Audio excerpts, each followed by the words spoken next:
என்னை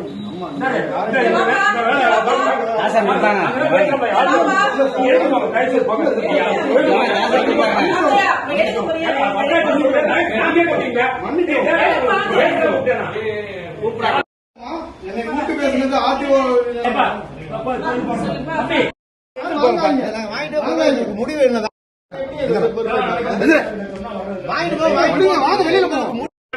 இனிமையாக கிடைக்க போது எங்களுக்கு இருக்கிற பகுதியில் எங்கள்கிட்ட வச்சிருந்தோம் தானே எங்களோட பகுதியை பிடிங்க. இந்த காடை நாங்கள் வச்சுட்டு போயிடணும். இந்த காடை வச்சுட்டு நீங்க இல்ல நான் அந்த ஆபீஸ்ல வச்சுட்டு போறோமா, நான் மீடியாவுக்கு முன்னாடி வச்சுட்டு போறேன். அது புதுக்கோட்டை ஆபீஸ் தான் வச்சுட்டு போறேன். அவங்க வந்து கூப்பிட்டு பேசினாங்க என்னைய.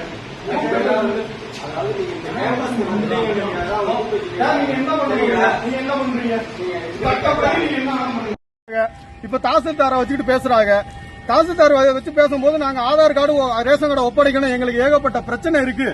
இந்த இப்ப 4 நாளைக்கு முன்னாடி கூட நாங்க கலெக்டர் வந்து சந்திச்சுட்டு போறோம். அடுத்த நாளே வந்து வரியை வந்து 28,700 ரூபாய் ராயாரம் ஊராட்சியில கூட செலுத்துறாங்க. இன்னைக்கு ஒரு அமைச்சர் அவரோட நிதியில ஒரு விஓ ஆபீஸ் ஓபன் பண்ணிருக்காரு, ஸ்டே வாங்கி வச்சிருக்கோம். இன்னைக்கு ஓபனிங் இவ்வளவு நீதி இருக்கும் போது நாங்க ஆதார் கார்டை ஒப்படைக்கிறோம் சொல்லி வந்தோம். ஆர்டிஓ ரேங்க்ல உள்ளவங்கள்ட்ட வைக்கணும்னு சொன்னாங்க. எங்களை கூப்பிட்டு பேச்சுவார்த்தை நடத்தினாங்க. ஆனா ஆர்டிஓ கிடையாது, தாசில்தார் பேச்சுவார்த்தை நடத்தினாங்க. எங்களுக்கு உடன்பாடு கிடையாது. ஆர்டிஓ லீவு வந்தவொடனே நீங்க பேசிக்கலாம்னு சொன்னாங்க. உடன்பாடு கிடையாது. நீங்க காடை புடிங்க, நீங்க நாளைக்கு முடிவு பண்ணாலும் எங்கள்கிட்ட காடை கொண்டாந்து திருப்பி ஒப்படைங்கன்னு நாங்க சொல்றோம். அது முடியாது, நீ எடுத்துக்கிட்டு போன வலுக்கட்டாயமா பண்ணாங்க. எனக்கு விருப்பம் இல்லாம நான் வெளியில வந்து நிற்கிறேன். அவ்வளவுதான் இது நடந்தது.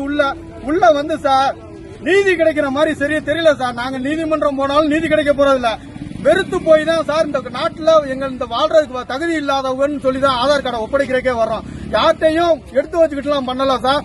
உண்மையான போராட்டம் சார். இது கூடங்குளம் மாதிரி மத்ததெல்லாம் சார். அரசு அதிகாரிக பண்ண தப்பு சார். அரசியல்வாதிக இன்னைக்கு எங்களை பழி வாங்குறாங்க சார். செங்கீரை ஊராட்சி மன்ற தலைவரோட பையன் நான் ஒரு 6வது வார்டு உறுப்பினரா இருக்கேன். என் பேர செங்கீரை சாத்தையா என்னோட பேரு.